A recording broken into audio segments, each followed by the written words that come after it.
আজ জুমার খুতবায় সংক্ষিপ্ত সময়ে বক্তব্যের বিষয় নফল সালাত।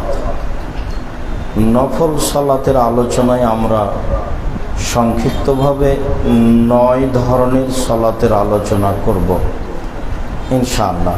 আমাদের আলোচনার প্রারম্ভের আলোচনা হবে সালাত তাহিয়াতুল ওযু, ওযু করে 2 রাকাত সালাত। তারপরের আলোচনা হবে সালাত তাহিয়াতুল মসজিদ, মসজিদে প্রবেশ করে 2 রাকাত সালাত। তারপরে আলোচনা হবে সালাত বাইনাল আযানাইন, আযান ইকামতের মাঝে 2 রাকাত সালাত। তারপরের আলোচনা হবে সালাতুল ইশরাক, ফজরের সালাতের পরে সূর্য ওঠার পরপরই 2 রাকাত সালাত। তারপরে আলোচনা হবে সালাতুজ যোহা, চাঁদের 2 রাকাত সালাত। তারপরে সংক্ষিপ্ত কথা হবে সালাতুল আওয়াবিন, আওয়াবিনের 2 রাকাত সালাত। তারপরে সংক্ষিপ্ত কথা হবে সালাতুল হাজা, প্রয়োজনীয় 2 রাকাত সালাত। তারপরের আলোচনা হবে সালাতুল ইস্তেখারা, সিদ্ধান্ত নেওয়ার জন্য 2 রাকাত সালাত। সম্ভব অনুকূলে হলে সালাতুত তাসবিহ, তাসবিহের সালাত পড়া যাবে কি না, আমরা এই বিষয়ে সংক্ষিপ্ত বিবরণ পেশ করব ইনশাআল্লাহুল আজিজ। আলোচনার এক পর্যায়ে আপনাদের জরুরি প্রয়োজনীয় কথা আমরা সংক্ষিপ্তভাবে জুমাই এবং সালাতের পরে 2-1 মিনিট বলার চেষ্টা করব ইনশাআল্লাহুল আজিজ, যাতে করে আপনাদের নিজস্ব প্রয়োজন আপনারা কিছু আঁচ করতে পারেন। সম্মানিত দিনী ভাই বোন, আল্লাহ তাআলা বলেন আস্তাঈনু বিস-সাবরি ওয়াস-সালাহ, পৃথিবীর মানুষ তোমরা 2 রাকাত সালাত আদায় করে ধৈর্যের সহিত আল্লাহর কাছে সাহায্য চাও। মানুষ মাত্র সাহায্যের প্রয়োজন, মানুষ মাত্র বিপদগামী, মানুষ মাত্র কিছু চায়, তার কিছু প্রয়োজন আছে। যেহেতু মানুষ মাত্র কিছু চায়, তার কিছু প্রয়োজন আছে, কাজেই সেই জন্য 2 রাকাত সালাত আদায় করে তার কথাটি পেশ করে এবং ধৈর্যের পরিচয় দিয়ে পেশ করে। চাইলেই পাওয়া যায় না, দেরি হতে পারে। তাই আল্লাহ তাআলা 2টি কথা পাশাপাশি বললেন। 1 নম্বরে বললেন যে সালাতের মাধ্যমে চাও, আর 2 নম্বরে বললেন ধৈর্যের মাধ্যমে চাও, ওযু করে 2 রাকাত সালাত। উকবা ইবনে আমির রাদিয়াল্লাহু তাআলা আনহু বলেন, রাসূল সাল্লাল্লাহু আলাইহি ওয়াসাল্লাম বলেছেন, মা মিন মুসলিমিন ইয়াতাওয়াদ্দাউ ফাহিসুন উযুহু, যে কোনো মুসলিম পুরুষ নারী সুন্দর করে ওযু করলো, 2 রাকাত সালাত আদায় করলো, সুম্মা সাল্লা রাকাতাইন, তারপরে 2 রাকাত সালাত আদায় করলো, মুকবিলান আলাইহিমা বিকলবিহি ওয়াজহিহি, মনে প্রাণে ভয় ভীতি নিয়ে, আল্লাহকে সন্তুষ্ট করার আশায় মনে প্রাণে ভয় ভীতি নিয়ে 2 রাকাত সালাত আদায় করলে ওয়াজাবাত লাহুল জান্নাহ, তার জন্য জান্নাত জরুরি। বুখারী মুসলিম। এ কথা রাসূল সাল্লাল্লাহু আলাইহি সাল্লাম বলেন। বিবরণে বোঝা যায় যে সুন্দর করে ওযু করে 2 রাকাত সালাত আদায় করলে সবচেয়ে যে বড় পাওয়া জান্নাত তা হবে বলে রাসূল সাল্লাল্লাহু আলাইহি সাল্লাম বলেন। উসমান রাদিয়াল্লাহু তাআলা আনহু বলেন, রাআইতু রাসূলুল্লাহ সাল্লাল্লাহু আলাইহি সাল্লাম, আমি আল্লাহর নবীকে দেখেছি। তিনি বললেন, মান তাওয়াদ্দা উযুই হাজা, যে ব্যক্তি আমার ওযুর মতো ওযু করলো। আল্লাহর নবী ওযু করলেন, দেখালেন, তারপরে বললেন যে ব্যক্তি আমার ওযুর মতো করে ওযু করলো, সুম্মা সাল্লা রাকাতাইন, তারপরে 2 রাকাত সালাত আদায় করলো, লাম ইউহাদ্দিস ফিহিমা নাফসাহু, মনে মনে কথা বলল না। আল্লাহু আকবার বলার সাথে সাথে মনে মনে কথা চলে আসে। যেমন আপনি আল্লাহু আকবার বললেন, তেমনি শয়তান আপনাকে বলছে উযকুর কাজা, উযকুর কাজা, এইটা স্মরণ করো, সেইটা স্মরণ করো, সারা দুনিয়া স্মরণ করো। তখন আপনি বেখেয়াল হয়ে যান। কিছুক্ষণ পরে দেখলেন যে ওহো, আমি তো সালাতের মধ্যে নেই, কোথায় কোথায় চলে গেছি।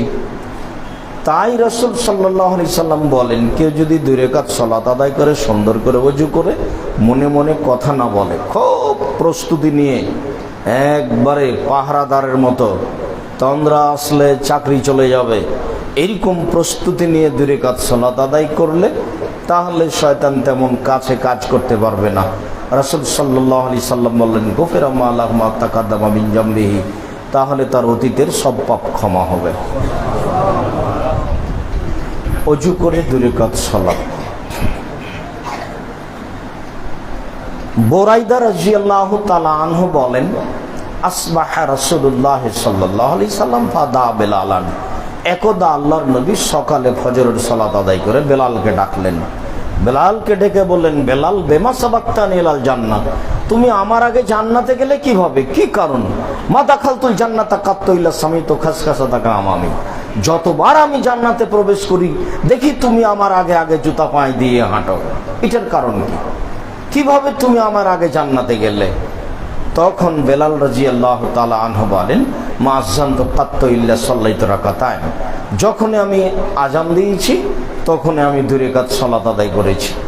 ওমা আসাবানি হাদাসুন কাত্তু ইল্লা তাওয়াদ্দাতু ইনদাহু ওয়া রাআইতু আন্না লিল্লাহি আলাইহি রাকাতাইন, আর যখনই আমার ওযু ভেঙে গেছে তখন আমি ওযু করেছি, ওযু করার পরে বুঝেছি যে আল্লাহকে সন্তুষ্ট করার জন্য আমাকে 2 রাকাত সালাত আদায় করতে হবে, তাই আমি ওযু করলেই 2 রাকাত সালাত আদায় করেছি।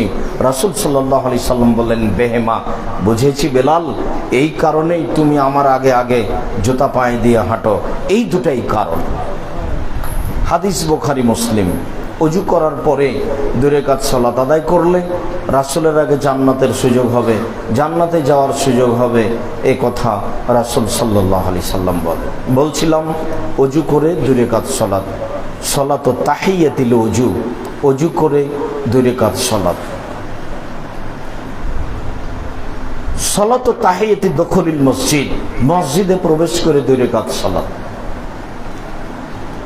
কাতাদা রাদিয়াল্লাহু তাআলা আনহু বলেন, রাসূল সাল্লাল্লাহু আলাইহি ওয়াসাল্লাম বলেছেন, ইজা দাখালা আহাদুকুমুল মসজিদা, যখন তোমাদের কোনো ব্যক্তি মসজিদে প্রবেশ করবে, ফালা ইয়াজলিস, সেজন্য না বসে, কাবলা ইউসাল্লি রাকাতাইন, 2 রাকাত সালাত আদায় না করে আগে 2 রাকাত সালাত আদায় করবে, তারপরে মসজিদে বসবে।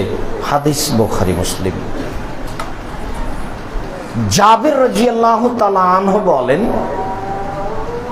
রাসূল সাল্লাল্লাহু আলাইহি ওয়াসাল্লাম বলেছেন, ইজা দাখালা আহাদুকুমুল মসজিদা ইয়াউমাল জুমআ ওয়াল ইমামু ইয়াখতুব, কোন মানুষ যদি মসজিদে প্রবেশ করে জুমার দিন, তখন জুমার খুতবা চলছে, খুতবা চলাকালীন, ফালইসাল্লি রাকাতাইন, তাহলে সে যেন 2 রাকাত সালাত আদায় করে, ওয়াল ইয়াতাজাওয়াজ, সংক্ষিপ্তভাবে করে। হাদিস বুখারী মুসলিম। বোঝা যায় যে জুমার খুতবা চলাকালীন মসজিদে ঢুকলে 2 রাকাত সালাত আদায় করতে হবে। জাবির রাদিয়াল্লাহু তাআলা আনহু বলেন, খাতাবা রাসূলুল্লাহ সাল্লাল্লাহু আলাইহি ওয়াসাল্লাম ইয়াউমাল জুমআ দাখালা রাজুলুন ফাজালাসা, জুমার দিন আল্লাহর নবী খুতবা দিচ্ছিলেন, তখন একটা লোক প্রবেশ করলো মসজিদে, প্রবেশ করেই বসে গেছে। রাসূল সাল্লাল্লাহু আলাইহি ওয়াসাল্লাম খুতবার বক্তব্য বন্ধ করে তিনি বললেন, আসাল্লাইতা, তুমি কি সালাত আদায় করেছো 2 রাকাত? লোকটি বলল, জি না। তখন আল্লাহ রাসূল বললেন, এই কুম, ওঠো, ফাসাল্লি, 2 রাকাত সালাত আদায় করো। রাসূল সাল্লাল্লাহু আলাইহি ওয়াসাল্লাম খুতবা বন্ধ করে বসে যাওয়া ব্যক্তিকে উঠিয়ে 2 রাকাত সালাত আদায় করালেন। হাদিস বুখারী মুসলিম। সম্মানিত দিনী ভাই বোন, আমরা আমাদের 9 ধরনের আলোচনার দ্বিতীয় আলোচনায় বলছিলাম মসজিদে ঢুকে 2 রাকাত সালাত। বিবরণে বোঝা গেল যে যে কোনো সময়ে, সকালে হোক, দুপুরে হোক, সূর্য ডোবার সময় হোক, যে কোনো সময়ে মসজিদে প্রবেশ করলে 2 রাকাত সালাত আদায় করে বসতে হবে। এটা হলো বসার অনুমতি। মসজিদ যার ঘর, তার কাছে অনুমতি নিতে হবে বসলে, তার সাথে সরাসরি কথা বলা যায় না। মসজিদ হলো আল্লাহর ঘর, মসজিদে বসতে চাইলে ঘরের মালিকের কাছে অনুমতি নিতে হবে। যেহেতু সরাসরি কথা বলা যায় না, কাজে অনুমতি হলো 2 রাকাত সালাত। দুঃখজনক হলেও সত্য, ভারত, বাংলাদেশ, পাকিস্তানে আমরা দিনী ভাই বোন যারা মাযহাব মেনে চলার চেষ্টা করি, তারা জানি জন্মসূত্রেই যে মসজিদে ঢুকে আগে বসতে হয়, তাই মসজিদে বসে পড়ি। শত হাদিস বুখারী মুসলিমের থাকলেও পরিস্থিতি অনুযায়ী কাজ করতে পারি না। রাসূল সাল্লাল্লাহু আলাইহি ওয়াসাল্লামের কথা হাদিসের মধ্যেই থেকে যায়, আমরা নিজের মতো চলতে পারি। সম্মানিত দিনী ভাই বোন, অত্র অংশে আরো জোরালোভাবে বলতে চাচ্ছি যে যে কোনো সময় মসজিদে প্রবেশ করলে মালিকের কাছে অনুমতি নিতে হবে, তারপরে বসতে হবে। অনুমতি 2 রাকাত সালাত। এমনকি জুমার খুতবা চলছে, এই সময়ে যদি কেউ ঢুকে পড়ে তাহলে তাকে 2 রাকাত সালাত আদায় করে বসতে হবে। জরুরি, আরো জরুরি যে যদি বসে পড়ে তাহলে ইমামের জন্য জরুরি তিনি আদেশ করবেন, উঠেন 2 রাকাত সালাত আদায় করেন, তারপরে বসবেন। বলছিলাম মসজিদে ঢুকে 2 রাকাত সালাত। তৃতীয় আলোচনা, সালাত বাইনাল আজানাইন, আজান ও ইকামাতের মাঝে 2 রাকাত সালাত। আজান হলেই আজান দিয়ে 2 রাকাত সালাত আদায় করতে হবে। আব্দুল্লাহ ইবনে মুকাফফা রাদিয়াল্লাহু তাআলা আনহু বলেন, রাসূল সাল্লাল্লাহু আলাইহি সাল্লাম বলেছেন, বাইনা কুল্লি আযানাইনে সালাতুন, আজান ও ইকামাতের মাঝে 2 রাকাত সালাত রয়েছে। বাইনা কুল্লি আযানাইনে সালাতুন, আজান ও ইকামাতের মাঝে 2 রাকাত সালাত রয়েছে। বাইনা কুল্লি আযানাইনে সালাতুন, আজান ও ইকামাতের মাঝে 2 রাকাত সালাত রয়েছে। ওয়াকালা ফি সালিসা লিমান শাআ, তৃতীয়বারে বললেন যার ইচ্ছা। অত্র বুখারী মুসলিমের হাদিসে বোঝা যায় আজান দিয়ে ইকামতের পূর্বে 2 রাকাত সালাত আদায় করা রাসূল সাল্লাল্লাহু আলাইহি ওয়াসাল্লামের পক্ষ থেকে সুন্নাত, যা তিনি একাধারে 3 বার বললেন একটাই কথা। বুরাইদা রাদিয়াল্লাহু তাআলা আনহু বলেন, আসবাহা রাসূলুল্লাহ সাল্লাল্লাহু আলাইহি ওয়াসাল্লাম ফাদাআ বিলালান, আল্লাহর নবী একদা ফজরের সালাত আদায় করে বেলালকে ডাকলেন, ডেকে বললেন, বেমা সাবাক্তানি ইলাল জান্নাহ, বেলাল তুমি আমার আগে জান্নাতে গেলে কিভাবে? মা দাখালতুল জান্নাতা কাত্তু ইল্লা সামিতু খাসলাতাকা আমামি, আমি যতবার জান্নাতে প্রবেশ করেছি ততবার দেখি তুমি আমার আগে আগে জান্নাতে জুতা পায়ে দিয়ে ঢাকো। চলো, এর কারণ কি? কিভাবে তুমি আমার আগে জান্নাতে গেলে? তখন বেলাল রাদিয়াল্লাহু তাআলা আনহু বললেন, মা জানতু কাত্তু ইল্লা সাল্লাতু রাকাতান, আমার জীবনে আমি যখনই আজান দিয়েছি তখনই 2 রাকাত সালাত আদায় করেছি। রাসূল সাল্লাল্লাহু আলাইহি ওয়াসাল্লাম বললেন, বুঝলাম, এই কারণেই তো তুমি আমার আগে জান্নাতে প্রবেশ করেছো, দেখি জুতা পায়ে দিয়ে হাঁটো। সম্মানিত দিনী ভাই বোন, হাদিস বুখারী মুসলিম, বোঝা গেল আজানের পরপরই 2 রাকাত সালাত আদায় করার অনেক ফল, এবং রাসূল সাল্লাল্লাহু আলাইহি ওয়াসাল্লাম আজান দেওয়ার পরপরই 2 রাকাত সালাত আদায় করার জন্য বলেছেন। দুঃখজনক হলেও সত্য, ভারত, বাংলাদেশ, পাকিস্তানে বসবাস করি যারা, তারা মাযহাবের ভিত্তিতে আমরা মাগরিবের পরে আজানের পরে 2 রাকাত সালাত আদায় করতে পারি না। আমাদেরকে নিষেধ করা হয়, মাগরিবের আজানের পরে কোনো সালাত নেই। দেখেন বেলাল রাদিয়াল্লাহু তাআলা আনহু বলছেন, আমি আগে আগে জান্নাতে হাঁটছি, তার কারণ এটা যে আমি আজান দিলে 2 রাকাত সালাত আদায় করি, যা রাসূল সাল্লাল্লাহু আলাইহি ওয়াসাল্লাম বললেন। মানে আজানের পরে 2 রাকাত সালাত, কোথাও যাওয়া লাগবে না, কারো কথা মানা লাগবে না, সরাসরি হাদিস, হাদিস বুখারী মুসলিম। বিবেচনার প্রয়োজন নাই, বিবেচনার সুযোগ নেই। একটু ভেবে দেখি, এইরকম অবকাশ নেই। বলছিলাম সালাতুল ইশরাক, ইশরাকের সালাত, সূর্য ওঠার পরপরই 2 রাকাত সালাত। আনাস রাদিয়াল্লাহু তাআলা আনহু বলেন, রাসূল সাল্লাল্লাহু আলাইহি ওয়াসাল্লাম বলেছেন, মান সাল্লাল ফাজরা ফিল জামাত, যে ব্যক্তি ফজরের সালাত জামাতে আদায় করলো, সুমা কাদা, তারপরে বসে বসে জিকির আজকার করতে লাগলো, হাত্তা তাতলু আশ-শামস, জিকির আজকার করতে করতে শেষ পর্যন্ত সূর্য উঠে গেল। সাল্লা রাকাতাইন, 2 রাকাত সালাত আদায় করলো সূর্য ওঠার পরপরই, কানাল্লাহু আজরুন কাজের হাজ্জাতিন উমরা ফাকালা তাম্মা তাম্মা তাম্মা, তাহলে তার জন্য নেকি হবে হজ উমরার সমান, তার জন্য নেকি হবে হজ উমরার সমান। এই কথা বলার পরে রাসূল কথাটি 3 বার বললেন, পূর্ণ হজ পূর্ণ উমরা, পূর্ণ হজ পূর্ণ উমরা, পূর্ণ হজ পূর্ণ উমরা।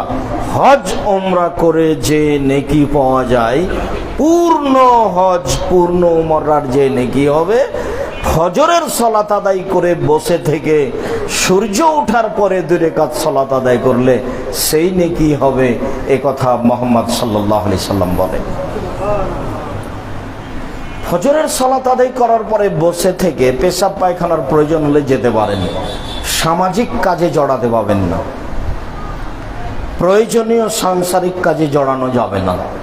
পেশাব পায়খানায় যেতে পারেন, সহজেই যাবেন, পেশাব পায়খানার কাজ শেষ করে এসে ওযু করে আবার বসে তাসবিহ তাহলিল জিকির আজকার চলবে, সুবহানাল্লাহ আলহামদুলিল্লাহ, যা সহজ হয়, আস্তাগফিরুল্লাহ আস্তাগফিরুল্লাহ আল্লাযী লা ইলাহা ইল্লা হুয়াল হাইয়ুল কাইয়ুম বিলাইহি সুবহানাল্লাহি ওয়া বিহামদিহি সুবহানাল্লাহিল আযীম। আর সবচেয়ে উত্তম দোয়া যেটা আরাফার মাঠের দোয়া, সবচেয়ে উত্তম দোয়া যেটা মুহাম্মদ সাল্লাল্লাহু আলাইহি ওয়াসাল্লাম বলেছেন, যেটা সবচেয়ে উত্তম দোয়া, সকল নবী বলেছেন, তিনি বলছেন খায়রুদ দুআয়ে দোয়া ইয়াম আরাফা, সবচেয়ে উত্তম দোয়া আরাফার দিনের দোয়া। ও খায়রু মা কুলতা, যেটা আমি বলেছি সেটা সবচেয়ে উত্তম দোয়া। ও খায়রু মা কালাল আমবিয়া মিন কাবলি, আমার পূর্বে সকল নবী যে দোয়া বলেছেন সেটাই সবচেয়ে উত্তম দোয়া। লা ইলাহা ইল্লাল্লাহু ওয়াহদাহু লা শারীকা লাহু লাহুল মুলকু ওয়া লাহুল হামদু ওয়া হুয়া আলা কুল্লি শাইইন কাদির, এটা হলো সবচেয়ে উত্তম দোয়া। করেন জিকির। আর সবচেয়ে ভারী নেকি যেটা দাঁড়ি পাল্লাই, সুবহানাল্লাহি ওয়া বিহামদিহি সুবহানাল্লাহিল আযীম, বার নাই, যে যত পারে। নেকির পথ খোলা আছে, লুটে নেন, মরার পরে চিন্তা করে কোনো লাভ নেই। সূরা ইখলাস পড়লে একবার কোরআন মাজিদ পড়ার সেবন নেকি হয়, এ কথাই ঠিক। পড়ে কে? পড়লে তো হয়, এ কথাই ঠিক। পড়ে কে? 24 ঘন্টা পার হয় হাসি মজা খেলতামাশাই, পড়ার পরিবেশ করতে পারি না। ছেলে মেয়ে আহাল পরিবার আছে, জমি জায়গা আছে, ঝামেলা আছে, মামলা কোর্ট আছে, অনেক কিছু আছে, নিয়ে ব্যস্ত আছি। পড়ে কে? বলছিলাম সম্মানিত দিনী ভাই বোন, চাস্তের সালাতের অনেক গুরুত্ব। চাস্তের সালাতের ব্যাপারে রাসূল সাল্লাল্লাহু আলাইহি সাল্লাম, ইশরাকের সালাতের ব্যাপারে রাসূল সাল্লাল্লাহু আলাইহি সাল্লাম এই কথা বলেন। সালাতুল আওয়াবিন 10:30 11টা, চাস্তের সালাতের আলোচনা করছি একটু পরে। সালাতুল আওয়াবিন 10:30 11টার সময় সালাত, 11:30টার সময় সালাত। যায়েদ ইবনে আরকাম রাদিয়াল্লাহু তাআলা আনহু বলেন, আন্নাহু রাআ কওমান ইসাল্লুনা যুহা, তিনি একদা দেখলেন জনগণ চাস্তের সালাত আদায় করছে, অনেক মানুষ। তো তিনি বলছেন যে কারা রাসূলুল্লাহ সাল্লাল্লাহু আলাইহি সাল্লাম সালাতুল আওয়াবিন আফজাল মিনহা, কেউ যদি সালাতুল আওয়াবিন পড়ে তাহলে এটার চেয়ে উত্তম হবে সেটা। আর রাসূল সাল্লাল্লাহু আলাইহি সাল্লাম বলেছেন হিনা তারবুজুল ফিসাল, সেটা হলো যখন ঘোড়ার বাচ্চা বালুর উপরে ঠিক মতো থাকতে পারে না, বালু গরম হয়ে গেছে, দৌড়াদৌড়ি করে এরকম সময়। তাহলে বালু গরম হতে পারে কখন? 10:30 11টার সময়। এটা হলো সালাতুল আওয়াবিন। সালাতুল আওয়াবিন কেউ যদি 2 রাকাত সালাত আদায় করে তাহলে চাস্তের সালাত আদায় করে যে নেকি হবে তার চেয়ে বেশি নেকি হবে বলে রাসূল সাল্লাল্লাহু আলাইহি সাল্লাম বলে। চাস্তের সালাতের বিবরণ আসছে, আপাতত সালাতুল আওয়াবিন এটা শেষ করলাম। সালাতুল ইস্তেখারা, সিদ্ধান্তের সালাত। প্রত্যেকটা মানুষের জীবনে জমি জায়গা কিনা, বাড়িঘর করা, বিবাহ শাদী দেওয়া, সবের ব্যাপারে মানুষ সিদ্ধান্ত নিয়ে থাকে, ভাই বোনের সাথে পরামর্শ করে থাকে, গ্রামের সচেতন বুদ্ধি মানুষের সাথে পরামর্শ করে থাকে। রাসূল সাল্লাল্লাহু আলাইহি সাল্লাম বলছেন পরামর্শ ভালো, তবে সিদ্ধান্ত নেওয়ার জন্য 2 রাকাত সালাত আদায় করতে হবে। জাবের রাদিয়াল্লাহু তাআলা আনহু বলেন, রাসূল সাল্লাল্লাহু আলাইহি ওয়াসাল্লাম বলেছেন,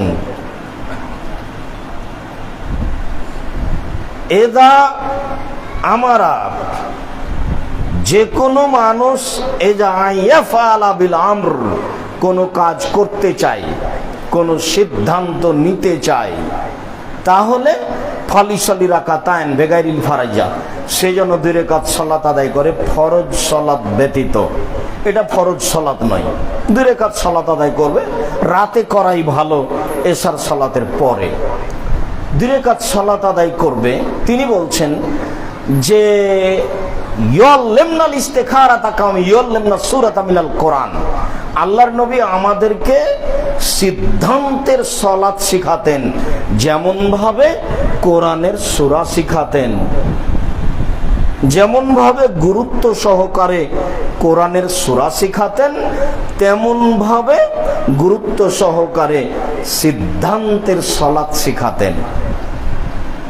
তিনি বলেন, যখনই মানুষ কোনো সিদ্ধান্ত নিবে তখন ফরজ সালাত ছাড়াই 2 রাকাত সালাত আদায় করবে। সুবহানাল্লাহ একল তারপরে বলবে, আল্লাহুম্মা ইন্নী আস্তাগফিরুকা বিইলমিকা, হে আল্লাহ আমি চাচ্ছি তোমার জ্ঞানের মাধ্যমে এ কাজের কল্যাণ। আল্লাহুম্মা ইন্নী আস্তাগফিরুকা বিইলমিকা, আমি তোমার জ্ঞানের মাধ্যমে এ কাজের কল্যাণ চাচ্ছি। ওয়া আস্তাগদিরুকা বিকুদরাতিকা, তোমার ক্ষমতা দিয়ে এ কাজ করতে চাচ্ছি। ওয়া আসআলুকা মিন ফাদলিকাল আযীম, এই কাজে তোমার বড় অনুগ্রহ চাচ্ছি। ইন্নাকা তা'লামু ওয়া আ'লাম, আমি তো জানি না, তুমি তো জানো। ওয়া তাকদির ওয়া লা আকদির, তুমি তো পারো, আমি পারি না। কাজের সিদ্ধান্তে নিলে কি হবে, ভালো কি মন্দ সেটা তুমি জানো, আমি তো জানি না। তুমি তো জানো, আমি তো জানি না। তুমি তো পারো, আমি তো পারি না। আল্লামুল গায়ব, তুমি সব কিছু জানো। হে আল্লাহ, তুমি যদি মনে করো আন্না হাজাল আমরা খায়রুন লি ফি দীনি ওয়া মাশি ওয়া আকিবাতে আমরি, আমার জীবনের জন্য, আমার জীবিকা নির্বাহের জন্য, আমার পরকালের জন্য এই কাজটা ভালো হবে, ফাকদির হলি, তাহলে কাজটা করতে সক্ষম করো। ওয়াসির হলি, কাজটা সহজ করে দাও। বারিক লি ফিহি, এতে বরকত দাও। এই কথাটাই একটু পরে আবার ফিরে আসছি, পরের অংশ বলেনি। তালাম, আর তুমি যদি জানো আন্না হাজাল আমরা শারুল ফি দীনি ওয়া মাশি ওয়া আকিবাতে আমরি, এই কাজটা আমার জীবনের জন্য ভালো নয়, আমার জীবিকা নির্বাহের জন্য ভালো নয়, আমার পরকালের জন্য ভালো নয়। ফাসরিফু আন্নি ওয়াসরিফনি আনহু, তাহলে আমাকে কাজ থেকে সরিয়ে দাও আর কাজটাকে আমার থেকে সরিয়ে দাও। ওকে সরে যেতে হবে, আমাকেও সরে যেতে হবে। আমি যদি সরে যাই, কাজ না সরে, তাহলে বারবার বলবো, ওকে বলবো কাজটা করে দাও না, একে বলবো কাজটা করে দাও না, বারবার চিন্তা করব কাজটা করাই লাগবে, হলো না কাজটা, কেমন হয়। তার মানে আপনি সরে যেতে চাচ্ছেন কিন্তু কাজটা সরেনি, যার জন্য আপনি বারবার আগাতে চাচ্ছেন। আর যদি আপনার থেকে কাজটাকে সরিয়ে দেওয়া হয়, তখন আপনি বলবেন আচ্ছা যাক, কাজটা হলে ক্ষতি হতো, বেঁচেছি ভাই আলহামদুলিল্লাহ, ভালো হয়েছে। তার মানে কাজটা সরে গেছে আপনার কাছ থেকে। এবার আপনি নিজেকে সান্ত্বনা দিতে পারছেন খুব সহজেই, যার কারণে রাসূল সাল্লাল্লাহু আলাইহি ওয়াসাল্লাম বলছেন, যদি কাজটা আমার জন্য ভালো না হয় তাহলে আমাকে সরিয়ে দাও কাজ থেকে, আর কাজটাকে সরিয়ে দাও আমার থেকে, দুইটাকে সরতে হবে। দুইটা যদি না সরে, একটা সরে একটা থাকে, তাহলে খালি ধান্দা লেগেই থাকবে, ধান্দা লেগেই থাকবে। অকদিরুল খায়রা হায়সুমা কুনতা, এর চেয়ে একটা ভালো সিদ্ধান্তের সুযোগ দিয়ে দাও, এর নাম সালাতুল ইস্তিখারা। এই হাদিসের একটা অংশ একটু আগে কিছু বলবো বলে ছেড়ে আসলাম। তা হলো 1 নম্বর বাক্য, যদি আমার জন্য এটা ভালো হয়, এই জমি কিনা যদি আমার জন্য ভালো হয়, এইখানে বিবাহ দেওয়া যদি আমার জন্য ভালো হয়, এই কাজ করা যদি আমার জন্য ভালো হয়, তাহলে 1 ফাকদির হলি, এই কাজ করতে সক্ষম করে দাও। 2 ওয়াসির হলি, কাজ সহজ করে দাও। সহজ যদি না হয়, সক্ষম হন, তাহলে অনেক দিন লেগে যাবে, এই তো হচ্ছে না কেন, তো হয়ে যাবে, হচ্ছে না কেন, তো হয়ে যাওয়ার কথা, কেন হলো না কেন। তার মানে সক্ষম আপনি, কিন্তু সহজ হয়নি। বারিক লি, এই কাজে বরকত দাও।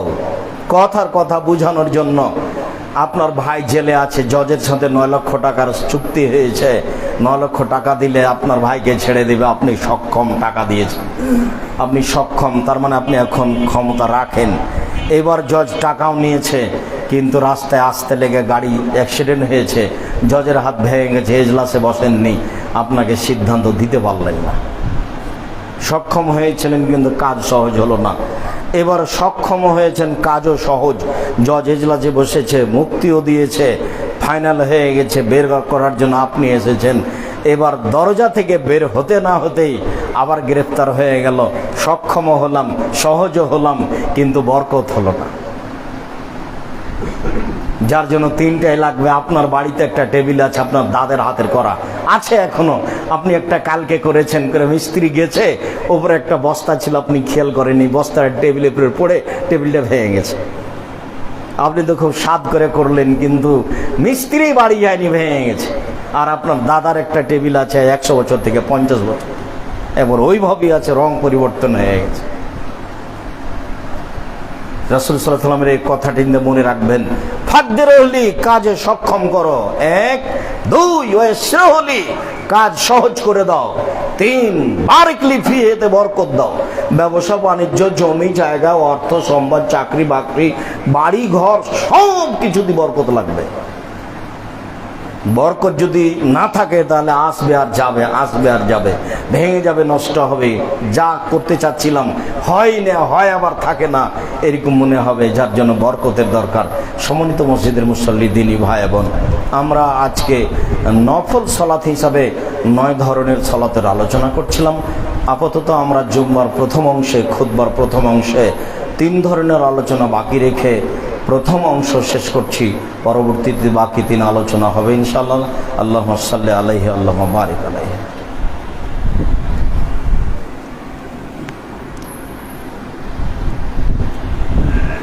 আলহামদুলিল্লাহ ওয়াহদা, ওয়াসসালাতু ওয়াসসালামু আলা মান লা নাবিয়্যা বাদা। সম্মানিত দ্বীনি মুসলিম ভাই বোন, আমরা আজকে জুমার খুতবায় আপনাদের সামনে নফল সালাতের আলোচনা করছিলাম। নফল সালাতের এক পর্যায়ে আমরা পৌঁছে বলছি, এখন আমাদের আলোচনা হলো চাশতের সালাত। 7:30, 8টা, 8:30 এরকম সময় যে সালাত আদায় করা হয় তাকে বলা হয় চাশতের সালাত। উম্মু হানি রাদিয়াল্লাহু তাআলা আনহা বলেন, দাখালা রাসূলুল্লাহ সাল্লাল্লাহু আলাইহি ওয়াসাল্লাম বাইতাহ ইয়াউমা ফাতহ মক্কা। মক্কা বিজয়ের দিন আল্লাহর নবী উম্মু হানির ঘরে প্রবেশ করলেন। সুম্মা সালা, বাড়িতে এসে তিনি গোসল করলেন। সুম্মা সাল্লা সামানে রাকা, তারপর তিনি 8 রাকাত চাশতের সালাত আদায় করলেন। উম্মু হানি বলেন, লাম আরা আখাফা সালাতান মিনহা কাত্ত, আমার জীবনে আমি এত হালকা করে অল্প সময়ে আল্লাহর নবীকে কোনোদিন সালাত আদায় করতে দেখিনি। গায়রান মাহিতুম রুকু ওয়া সুজুদা, তবে তিনি রুকু সিজদা ঠিক ঠিক করছিলেন, তবে তিনি রুকু সিজদা ঠিক ঠিক করছিলেন। তার মানে কেরাত ছিল একেবারেই সংক্ষিপ্ত, আর রুকু সিজদা স্থানে ঠিকই ছিল, এ কথা তিনি বলেন। বুখারী মুসলিমের হাদিসে বোঝা যায় চাশতের সালাত 8 রাকাত। মুআযা রাদিয়াল্লাহু তাআলা আনহা বলেন, সালতু আয়েশা তাআনি দুহা, একদা আমি আয়েশা রাদিয়াল্লাহু তাআলা আনহাকে চাশতের সালাত সম্পর্কে জিজ্ঞাসা করলাম। তিনি বললেন, সালাতুজ যুহা আরবান, চাশতের সালাত 4 রাকাত। ওয়া ইয়াজিদু মাশা, তবে ইচ্ছা করলে বেশি করতে পারে। মুআযা রাদিয়াল্লাহু তাআলা আনহার বিবরণে বোঝা যায় চাশতের সালাত 4 রাকাত। উম্মু হানি রাদিয়াল্লাহু তাআলা আনহার বিবরণে বোঝা যায় চাশতের সালাত 8 রাকাত। বুরাইদা রাদিয়াল্লাহু তাআলা আনহু বলেন, রাসূল সাল্লাল্লাহু আলাইহি ওয়াসাল্লাম বলেছেন, ইন্না ফিল ইনসানে সালাসা মিয়া সিত্তিনা আও সিত্তুনা মাফসিলান, আদম সন্তানের শরীরে 360টি জোড় জয়েন্ট রয়েছে। জোড়, আদম সন্তানের শরীরে 360টি জোড় জয়েন্ট রয়েছে। এই যে এই যে এই যে এই যে আঙ্গুলের মাথায় একটা, এই যে এখানে একটা, এখানে একটা, এইভাবে 360টি জোড় রয়েছে, এ কথা রাসূল সাল্লাল্লাহু আলাইহি ওয়াসাল্লাম বলেন। পরের বাক্যে বলেন যে আলাইহি আতাসাদ্দাক আন কুল্লি মাফসিলিন মিনহু, আদম সন্তানের উচিত সব পুরুষ নারীর প্রত্যেকটা জোড়ের বিনিময়ে দান করুক, এটা ওদের জন্য জরুরি। যেমন এই কথা বলা, সাহাবীগণ বলে উঠলেন, মাই তো কি রাসূল, প্রত্যেক জোড়ের বিনিময়ে কে দান করতে পারবে? এটি কি সহজ? প্রত্যেক জোড়ের বিনিময়ে দান করবে, এটা তো অনেক ভারী কাজ। তখন আল্লাহ রাসূল বলছেন, শোনো, ফাইলা মেস্তাতে, যদি না পারে তাহলে ইউমিতুন নোখা মিনাল মসজিদ, মসজিদের ময়লা আবর্জনা পরিষ্কার করে দিলে প্রত্যেক জোড়ের বিনিময়ে যা দান করলে যা নেকি হয় তাই হবে। সাহাবীগণ বললেন, ফাইলা মেস্তাতে, এইটা যদি না পারে? তখন আল্লাহ রাসূল বললেন, যদি এটা না পারে, ইউমিতুল আদা আনিত তারিক, রাস্তা থেকে কষ্টদায়ক জিনিস সরিয়ে দিলে প্রত্যেক জোড়ের বিনিময়ে দান করলে জানে কি হয় তাই হবে। রাস্তা থেকে কষ্টদায়ক জিনিস, একটা কুকুর মরে পড়ে আছে, তো আমরা তো মনে করি এটা চেয়ারম্যান সরাবে, যারা সামাজিক দায়িত্বশীল তারাই সরাবে। জি না, যার বাড়ির পাশে পড়ে আছে সেই সরাবে, বিনিময় জান্নাত। যার কারণে হরতাল, রাস্তাঘাট বন্ধ করা চিরদিনের জন্য হারাম। কোনো মানুষের জন্য রাস্তাঘাট বন্ধ করা জায়েজ নয়। সাহাবীগণ রাস্তায় বসতে চেয়েছিলেন, বলে আমাদের জরুরি কিছু কথা বলার জন্য রাস্তায় বসতেই হবে। তখন আল্লাহ রাসূল বলেন, না, রাস্তায় বসতে পাবা না। তখন সাহাবীগণ বলছেন, বসা ছাড়া কোনো পথই নাই, বসাই লাগবে। তখন রাসূল সাল্লাল্লাহু আলাইহি ওয়াসাল্লাম বলেন, শোনো, নিতান্ত যদি বসতেই হয় তাহলে কয়েকটা হক আদায় করতে হবে। এক, মানুষ সালাম দিলে তার উত্তর দিতে হবে। দুই, মানুষ রাস্তা দেখিয়ে চাইলে রাস্তার কথা বলে দিতে হবে। তিন, চক্ষু নিচু করে রাখতে হবে। এসব কাজ জরুরি। এসব দায়িত্ব যদি পালন করতে পারো তাহলে রাস্তায় বসো, তাছাড়া রাস্তায় বসতে পাবো না। রাস্তাতে বসাই নিষেধ। রাসূল সাল্লাল্লাহু আলাইহি ওয়াসাল্লাম বলেছেন, যেখানে রাস্তা নিয়ে গন্ডগোল হবে সেখানে রাস্তা হবে ডবল, বাড়িঘর ভেঙে দিয়ে হলেও। রাস্তার সাথে বাড়িঘরের কোনো আপোষ নেই, যেখানে গন্ডগোল হবে সেখানে ডবল রাস্তা হবে। এটা মুহাম্মদ সাল্লাল্লাহু আলাইহি ওয়াসাল্লামের কথা। তিনি বলেছেন, সবচেয়ে বড় ঈমান লা ইলাহা ইল্লাল্লাহ, জান্নাত হবে। সবচেয়ে ছোট ঈমান রাস্তা থেকে কষ্টদায়ক জিনিস সরিয়ে দেওয়া, বিনিময় জান্নাত। আল্লাহ রাসূল বলছেন, এই লোকটা জান্নাতে চলে গেছে। কেন? রাস্তাতে একটা গাছ পড়েছিল, কেটে সরিয়ে দিয়েছে, এই জন্য। বুখারী, মুসলিম। রাস্তার ব্যাপারে রাসূল সাল্লাল্লাহু আলাইহি ওয়াসাল্লাম যত কথা বলেছেন, যত শক্ত হাতে বলেছেন, আর কোনো বিবরণে এত শক্তভাবে বলেছেন তা আমার বিবেচনায় আসে না। অত্র হাদিসে যে অংশটা প্রথমে বলা হয়েছে যে রাসূল সাল্লাল্লাহু আলাইহি সাল্লাম প্রত্যেক জোড়ের বিনিময়ে দান করতে বললেন, আমাদের দেশে দানের কথা যখন মাওলানা সাহেবরা বলে তখন সাধারণত মানুষ উঠে যায়, মানে এর সাথে ভালোবাসা থাকে না। স্বাভাবিকভাবে জন্মসূত্রে একটার পর একটা, বছরের পর বছর, শতাব্দীর পর শতাব্দী চলে আসছি, দানের সাথে ভালোবাসা এই জন্য থাকে না যে একে আমরা ভালোভাবে বুঝতে পারি না।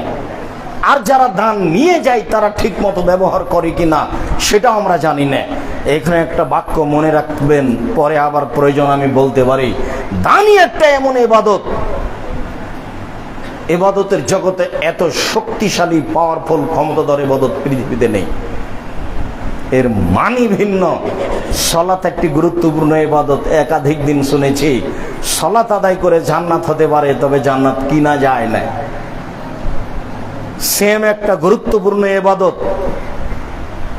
রমজান মাসের সিয়াম খুব দামি ইবাদত। সিয়াম পালন করে জান্নাত হতে পারে, তবে জান্নাত কিনা যায় না।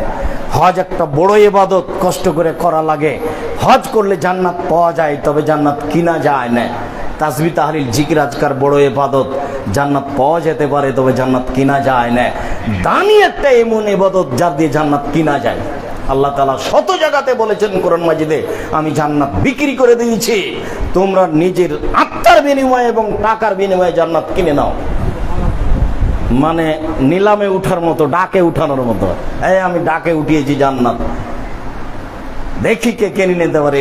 এইরকমই ভাষা কোরআন মাজিদের, যে আমি মানুষের সম্পদ এবং মানুষের আত্মার বিনিময়ে আমি জান্নাত বিক্রি করে দিলাম। তাই রাসূল সাল্লাল্লাহু আলাইহি ওয়াসাল্লাম বলেছেন, সাদকাত বুরহান, দান হলো দলিল, প্রমাণ, যা দিয়ে জান্নাত পাওয়া যায়। অত্র বাক্যে রাসূল সাল্লাল্লাহু আলাইহি সাল্লাম বললেন, মনে রেখো, প্রত্যেকটা জোড়ের বিনিময়ে আদম সন্তানকে দান করতে হবে, এটা আদেশ। যদিও আদম সন্তান পারবো না বললেন, তখন আল্লাহ রাসূল ধারাবাহিকভাবে বলতে থাকলেন। আর একবার বলেছিলেন, যে আদম সন্তান সকাল করে তাকে দান করতে হবে, সকাল করেই তাকে দান করতে হবে। তখন সাহাবীগণ বললেন, এটা যদি সম্ভব না হয়, তাহলে সম্ভব না হলে মানুষের বাড়িতে কাজ করবে, কাজ করে যেটা পেয়েছে মজুরি সেটা থেকে দান করবে। তখন সাহাবীগণ বললেন, সেটা যদি সম্ভব না হয়, তাহলে আল্লাহ রাসূল বললেন, তাহলে অন্যায় থেকে দূরে থাকবে, ও অসহায় মানুষের সহযোগিতা করবে। তখন সাহাবীগণ বললেন, এটা যদি না পারে, তখন আল্লাহ রাসূল বললেন, নিজেকে পাপ থেকে ঠেকিয়ে রাখবে, এটাই হলো দান। মানে সিরিয়াল নিচে নামতে লাগলেন।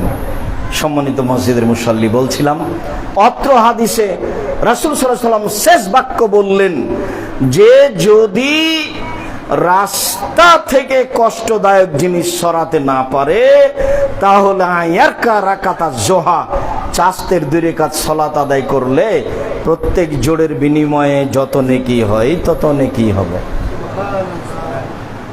এক, মসজিদ পরিষ্কার, তত নেকি। 2, রাস্তা থেকে কষ্টদায়ক জিনিস সরিয়ে দেওয়া, তত নেকি। 3, কিছুই পারলাম না, তাহলে 7টা, 7:30, 8টা, 8:30 এরকম সময়ে 2 রাকাত সালাত আদায় করলাম, সব মিলে যত নেকি হয় 2 রাকাত চাস্তের সালাতে তত নেকি হয়।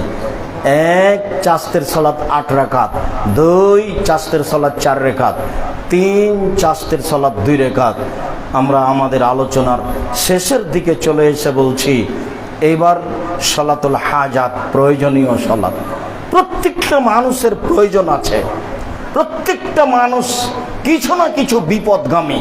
যখনই বিপদ তার উপরে চলে আসে, তখন তাকে 2 রাকাত সালাত আদায় করে তার কথাটি তাকে বলতে হবে।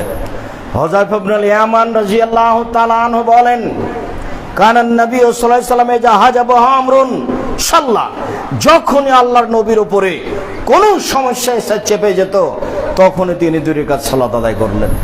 এটা ছিল তার নীতি। 2 রাকাত সালাত আদায় করতেন সমস্যা এসে চেপে গেলেই, যে কোনো সমস্যা। এটা আপনার ছেলে মেয়ে, নাতি নাতিন একজন কেউ বলছে হারিয়ে গেছে, কোথায় পাওয়া যাবে, কোথায় পাওয়া যাবে, আপনি 2 রাকাত সালাত আদায় করে নেওয়ার পরে খুঁজতে বের হন। একটা দুর্ঘটনা ঘটে গেছে, 2 রাকাত সালাত আদায় করে নিয়ে তাকে বলেন। দেখেন আপনাকে আমি 2টা উদাহরণ পেশ করি। সবার জানা আছে, ইব্রাহিম আলাইহিস সালাম তার স্ত্রী সারাকে নিয়ে এক এলাকায় প্রবেশ করলেন। এলাকায় ছিল স্বৈরাচারী শাসক।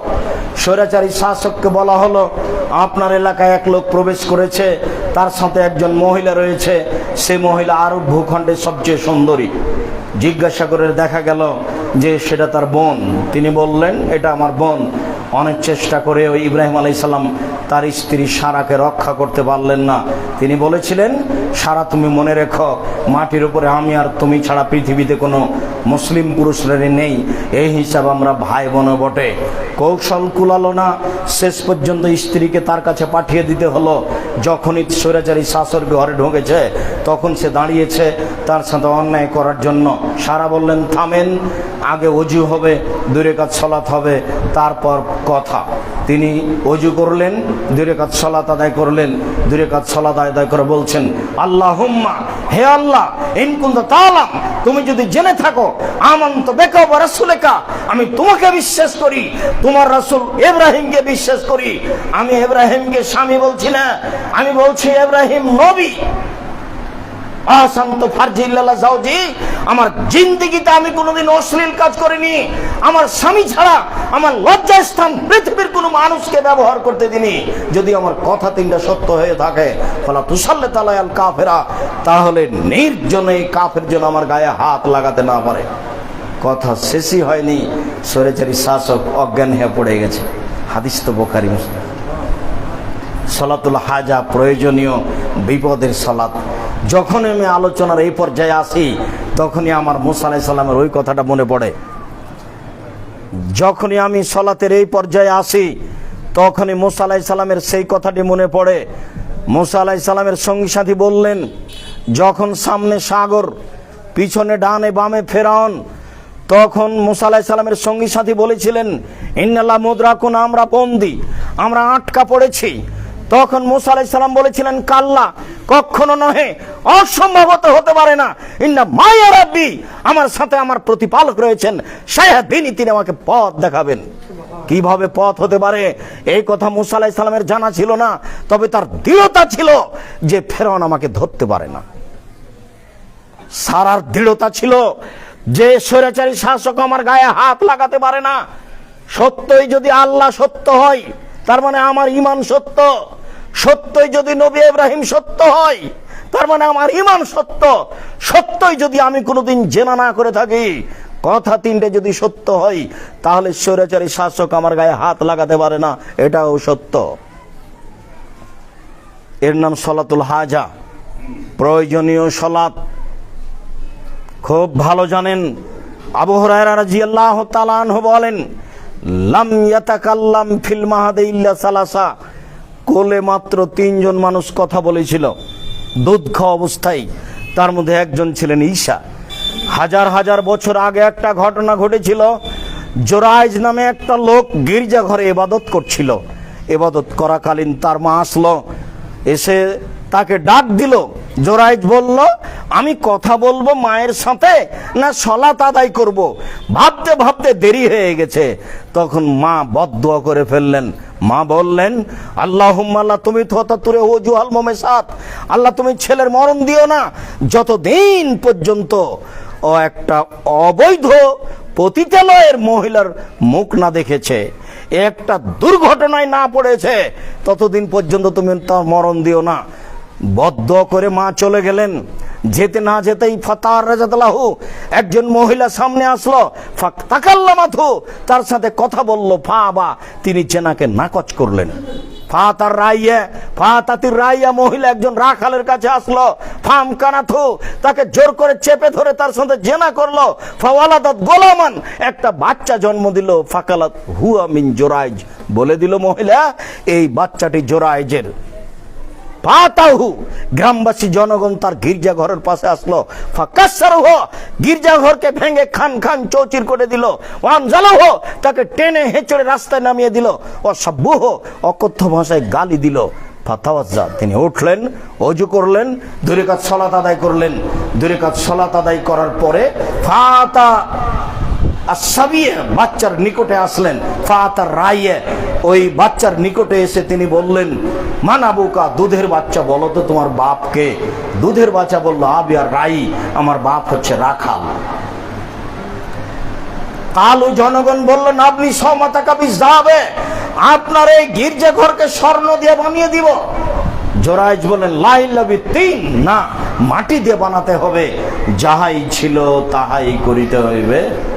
বলছিলাম সলাতুল হাজা, সম্মানিত মসজিদের মুসাল্লি, 2 রাকাত সালাত বিপদে পড়ে যে কোনো সমস্যাকে সামনে রেখে 2 রাকাত সালাত আদায় করে আল্লাহর উপরে ভরসা করে কথা বলবেন, কাজ হবে ইনশাআল্লাহ। দিনী বোন যারা, স্ত্রী, মেয়ে, বৌমা, সবকে বলে দেন যে দেখো, ঈমান যদি এরকম হয়, তাহলে এই ঈমানের পরিচয় আল্লাহর সামনে দিতে পারো বিপদে পড়ে। আর ঈমানের ভিতরে যদি দুর্বলতা থাকে, তাহলে তো নিরাশা ভাব বিরাজ করবে সব সময়। তারপরেও বলছি, যখন মানুষ তওবা করে, তখন মানুষ নিষ্পাপের মধ্যে চলে যায়। পাপ ঘটে গেছে, আজ থেকে নিজেকে বিরত রাখার চেষ্টা করবেন, ইনশাআল্লাহ সময়ে কাজ হবে। আল্লাহ তাআলা বলেন, ওয়ানাহান নাফসা আনিল হাওয়া ফাইনাল জান্নাতা হিয়াল মাওয়া, পৃথিবীর পুরুষ নারী যদি অশ্লীল কাজ বন্ধ করতে পারে, আমি আল্লাহ তাদের সাথে ওয়াদা করলাম, আমি তাদেরকে জান্নাতুল মাওয়া দিয়ে দেব। আপনার দৃঢ়তায় ফলাফল। দৃঢ়তা কবে? আফজালুল মুজাহিদ মা ইউজাহিদু নাফসাহু, সবচেয়ে শক্তিশালী জিহাদকারী ওই যে আত্মার বিরুদ্ধে জিহাদ করে, সশস্ত্রে মুখামুখি জিহাদ করে, সে সবচেয়ে শক্তিশালী মুজাহিদ নয়। যে আত্মার বিরুদ্ধে জিহাদ করে সেই শক্তিশালী মুজাহিদ। বের হওয়ার পরে মনটা চাচ্ছে বিড়ি সিগারেট খেতে, আপনি কি মুজাহিদ? আত্মার বিরুদ্ধে জিহাদ করতে পারেন? বের হওয়ার পরই আপনার হাতে বড় মোবাইল আছে, দিন রাতে ল্যাংটা মেয়ে নাচে, একেবারে মোবাইল একটা জাদু, মনে রাখবেন, মোবাইল ও জাদু। রাত পার হয়ে যাচ্ছে, অন্যায়ের সাথে ব্যস্ত হয়ে দিন কাটাচ্ছে, আপনি আত্মার বিরুদ্ধে জিহাদ করতে পারেন? আজ থেকে আর এতে হাতই দিবেন না।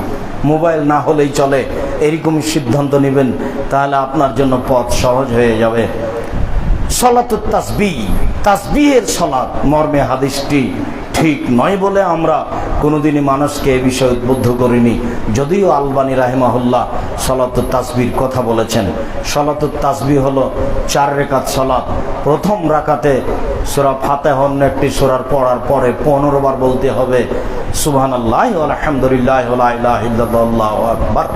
রুকুতে গিয়ে বলতে হবে 10 বার সুবহানাল্লাহি ওয়া আলহামদুলিল্লাহি ওয়া লা ইলাহা ইল্লাল্লাহু আল্লাহু আকবার।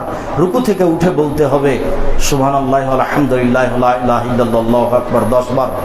আবার সিজদায় গিয়ে বলতে হবে 10 বার। সিজদা থেকে উঠে বলতে হবে 10 বার। আবার সিজদায় গিয়ে বলতে হবে 10 বার। আবার সিজদা থেকে উঠে বলতে হবে 10 বার। এ হলো 75 বার। এভাবে 4 রাকাতে 4 75 সমান 300 বার। 300 বার বলে সালাতুত তাসবিহ হয়। বিবরণটি ঠিক নয় বলে আমরা মানুষকে এ ব্যাপারে উদ্বুদ্ধ করি না। বলছিলাম সম্মানিত দিনী ভাই বোন, আজকের জামিয়া সালাফে তেঘরা বিরল দিনাজপুরের জুমার খুতবা এবং প্রতিষ্ঠানের গ্রেট বিম ঢালাইয়ের উদ্দেশ্যে এসে জুমার খুতবায় যে আলোচনা করতে চেয়েছি, সে আলোচনা বিষয়বস্তু হলো নফল সালাত। নফল সালাতের আলোচনায় 9 ধরনের আলোচনা করতে চেয়েছি। 1, অজু করে 2 রাকাত সালাত। 2, মসজিদে ঢুকে 2 রাকাত সালাত। 3, আজানের পরে 2 রাকাত সালাত। 4, ইশরাক সূর্য ওঠার পর পরে 2 রাকাত সালাত। 5, 7:30, 8টা, 8:30, 9টার সময় চাস্তের সালাত। 6, 7 সালাতুল আওয়াবিন, আওয়াবিনের সালাত। 8 সালাতুল হাজা, হাজাতের সালাত, প্রয়োজনীয় সালাত। 9 সালাতুল ইস্তেখারা, সিদ্ধান্তের সালাত। সিরিয়ালে কোথায় এক জায়গায় ভুল হয়েছে। 9 নম্বরে হবে সালাতুত তাসবিহ, তাসবিহের সালাত। এই সালাতগুলোর আলোচনা আপনার সামনে করতে চেয়েছি, মর্মে বলতে চেয়েছি। সম্মানিত দিনী ভাই বোন, আমি আপনাদের জন্য আন্তরিকভাবে দোয়া করি, আল্লাহ যেন আপনাদের হেফাজতে রাখেন, আপনাদের অর্থ সম্পদে বরকত দান করেন, আপনাদের জমি জায়গা নিরাপদে রাখেন, ব্যবসা বাণিজ্যকে নিরাপদে রাখেন। আমি আমার স্বাদের কথা বহুদিন বলেছি, আজকেও জুমার খুতবার পরে 2-1 মিনিট বলবো, আবারও বলে রাখছি, মনে রাখবেন আমার মনে বড় স্বাদ। আমি এদেশের মাটিতে উন্নত মানের প্রতিষ্ঠান গড়বই ইনশাআল্লাহ। 2013 সালের 24শে আগস্ট রোজ মঙ্গলবার সকাল 11টার সময় হাঁটাবো, বীরহাটাবো, রূপগঞ্জ, নারায়ণগঞ্জ, ঢাকার মাঠে বলেছিলাম আমার হাতে টাকা নেই, এ কথা সত্য। এখানে প্রতিষ্ঠান গড়বে, এ কথা সত্য। ইনশাআল্লাহ গড়বেই গড়বে। 2016 সালের 17 ফেব্রুয়ারি রোজ বুধবার বিকেল 4:30, 5টার সময় বলেছিলাম জামিয়া সালাফে ডাঙ্গা পাওয়ার রাজশাহীর মাঠে আমার হাতে টাকা নেই, এ কথা সত্য। এখানে প্রতিষ্ঠান গড়বে, এ কথা সত্য। ইনশাআল্লাহ গড়বেই গড়বে। এবছর আপনাদের এই তেঘরা সেই দিন সম্মেলনে জুমার দিন বলে গেছি আমার হাতে টাকা নেই, এ কথা সত্য। এখানে তেঘরাই উত্তরবঙ্গের জন্য বিশাল জামিয়া সালাফে গড়বে, ইনশাআল্লাহ গড়বেই গড়বে ইনশাআল্লাহ। যেখানে উত্তরবঙ্গের ছেলে মেয়ে নয়, সারা দেশের ছেলে মেয়ে, উত্তরবঙ্গের ছেলে মেয়ে, বাইরের ছেলে মেয়ে কোরআন এবং হাদিস, বাংলা, ইংরেজি, আরবি উন্নত মানের শিক্ষা অর্জন করে জাতির অন্যায়ের বিরুদ্ধে লড়বে ইনশাআল্লাহ। সেই দিনের অপেক্ষায় আছি আমরা। আর বারবার আল্লাহকে বলতে চাচ্ছি ইন্নাকা আলা কুল্লি শাইইন কাদির, তুমি সব কিছু করতে পারো, তুমি ক্ষমতাধর, তুমি সর্বশক্তিমান। আমরা নিঃস্ব হলে কি হবে? তোমার শক্তির অভাব নেই, তোমার অর্থ সম্পদের অভাব নেই, আমরা সাধারণ মানুষ। তুমি ক্ষমতাশীল, অর্থশালী, তুমি ক্ষমতাশীল, তুমি তোমার ক্ষমতার নিকটে আশ্রয় নিয়ে বলছি তুমি আমাদের দাবি দেওয়া কবুল করো। জুমার খুতবার শেষ অংশে তোমার দরবারের জোরালো দাবি জানিয়ে বলছি তুমি আমাদের মনের ভাব জানছ, তুমি আমাদের এই দাবিকে কবুল করো। আমরা তেঘরা বিরল দিনাজপুর নামে উত্তরবঙ্গে একটা বড় প্রতিষ্ঠান চাই, তুমি এটা কবুল করো। এই দাবি একমাত্র তোমার কাছে রেখেছি, তুমি সর্বশক্তিমান, কিভাবে তুমি করতে পারো সেটা তোমার ব্যাপার। তুমি যেভাবেই করো, তুমি আমাদের দাবিকে কবুল করো, তুমি আমাদের দাবিকে কবুল করো। সারা উত্তরবঙ্গের মানুষ, রংপুর, দিনাজপুর, ঠাকুরগাঁও, পঞ্চগড়, নীলফামারী, কুড়িগ্রাম, গাইবান্ধা, এইসব ডিস্ট্রিক্টের দিনী ভাই বোন যারা দেশে বিদেশে আছেন, সকলকে আন্তরিকভাবে জানাচ্ছি আপনাদের এই প্রতিষ্ঠানের জন্য মনে প্রাণে আল্লাহর দরবারে দাবি পেশ করেন, আল্লাহ তুমি আমাদের এই জামিয়া সালাফিকে কবুল করো। শুধু এইটাই প্রয়োজন। দিন রাত জীবনের প্রত্যেকটা প্রয়োজনের সাথে এইটাকে জড়িয়ে নেন, তুমি আমাদের এই দাবি কবুল করো। ওপরে যদি কবুল হয় নিচে সহজ, ওপরে যদি কবুল না হয় তাহলে নিচে কঠিন। যার কারণে ওপরেই কবুল করাও সহজ করতে হবে। দোয়া করে লাইরুদ তাকদির ইল্লা বিদুয়া, রাসূল সাল্লাল্লাহু আলাইহি ওয়াসাল্লাম বলেন দোয়াতে ভাগ্য পরিবর্তন হয়ে যায়। আমাদের উত্তরবঙ্গে যদি বড় কিছু না থাকে তাহলে এমন ভাবে কাকুতি মিনতি করে বিনয়ের সাথে কান্নাকাটি করে বলবো যাতে করে তিনি সিদ্ধান্ত পরিবর্তন করে বিশাল আকৃতিতে জামিয়া সালাফে কবুল করেন। আল্লাহ, তার তো শক্তির অভাব নাই, তিনি তো এমন সত্তা, ফালিল্লাহি মা ইরিদ, যা ইচ্ছা তাই করতে পারেন। পরাক্রমশালী আজিজ, সর্বময় ক্ষমতার অধিকারী, সর্বময় ক্ষমতার অধিকারী, পরাক্রমশালী আজিজ, যা ইচ্ছা তাই করতে পারেন। এই মর্মে তোমার দরবারে সবাই মিলে, দেশবাসী, দেশে বিদেশে যেসব দিনী ভাই বোন আছেন, সবাই মিলে তোমার দরবারে দাবি পেশ করলাম, তুমি আমাদের দাবি কবুল করো। পরের কথাটি আমার মনে রাখবেন, দামি একটা ইবাদত, যেটা হচ্ছে যা দিয়ে আল্লাহকে সবচেয়ে বেশি সন্তুষ্ট করা যায় এবং জান্নাত কিনা যায় মর্মে কখনো এই তেঘরা জামিয়া সালাফের ব্যাপারে মনটাকে সংকীর্ণ করবেন না। সেটা 10 টাকা হোক, 10,000 হোক, 10 লক্ষ হোক না কেন, মনটা কখনো সংকীর্ণ করবেন না যে কেমন হয়ে গেল, দিলাম, দিলেই বা কি হবে। অন্তত আমি আব্দুর রাজ্জাক বিন ইউসুফ জাতিকে ফাঁকি দিয়ে জাতির সামনে দাঁড়াইনি। এটা আমার দৃঢ়তা কাজ করে, আমি কাজে সফল হবই ইনশাআল্লাহ। আমার এটাই দৃঢ়তা, আমি জনগণের পয়সার ক্ষতি করি না। বিশ্বাস করেন, আমি জনগণের পয়সার ক্ষতি করি না। আমি প্রতিষ্ঠানে অ্যাকশন দেখলে আমি তার টাকা দিয়ে দিই। জনগণের ক্ষতি করার জন্য জাতির সামনে আসেনি, জনগণের পয়সার ক্ষতি করে নেই, এটা আমার সাহস। এই সাহসের ভিত্তিতেই জামিয়া সালেফে বিশাল আকৃতিতে উত্তরবঙ্গে গড়বই ইনশাআল্লাহ। সম্মানিত দিনী ভাই বোন, আপনাদের কাছে আন্তরিকভাবে করজোড়ে অনুরোধ থাকছে, সব সময় নিজের প্রয়োজন যেমন আল্লাহর দরবারে পেশ করেন, জামিয়া সালেফের কবুলতটা আল্লাহর দরবারে পেশ করবেন। আল্লাহ তুমি কবুল করো, এটাই ভাষা। আল্লাহ তুমি কবুল করো।